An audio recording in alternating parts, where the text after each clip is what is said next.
Hello all welcome to our channel. ఈ క్లాస్‌లో వచ్చేసి మనకు ట్రై మెథడ్స్‌కి సంబంధించిన పాఠ్యపుస్తకం అనే టాపిక్ గురించి చూసాం కదా! లాస్ట్ వీడియోలో పాఠ్యపుస్తకం లక్షణాలు, మళ్ళీ వాటికి సంబంధించిన సిఫార్సులు అవన్నీ చూసాం కదా! ఇప్పుడు పాఠ్యపుస్తకంలోని పార్ట్ 2 చూద్దాము. దీంట్లో పాఠ్యపుస్తకం మూల్యాంకనం రకాల గురించి చూద్దాము.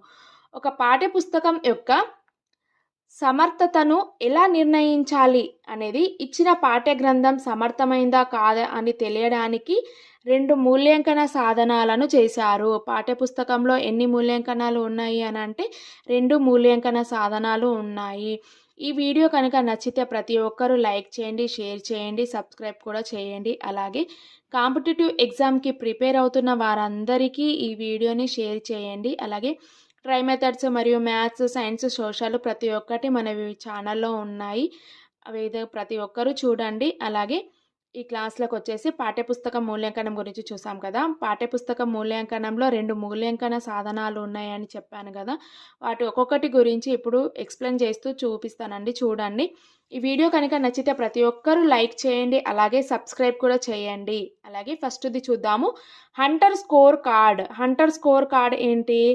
7 లక్షణాలు కేటాయించుకొని 100 పాయింట్ల ఆధారంగా మూల్యాంకనం చేశారు. హంటర్ స్కోర్ కార్డ్‌లో ఏమేమి ఉంటాయి? 7 లక్షణాలు, 100 పాయింట్లు. 7 లక్షణాలు, 100 పాయింట్ల ఆధారంగా మూల్యాంకనం చేస్తారు. ఏ మూల్యాంకనం? పాఠ్యపుస్తక మూల్యాంకనం. పాఠ్యపుస్తక మూల్యాంకనం హంటర్ స్కోర్ కార్డ్‌లో ఎన్ని లక్షణాలు ఉంటాయి అని క్వెషన్ అడిగితే 7 లక్షణాలు ఉంటాయి.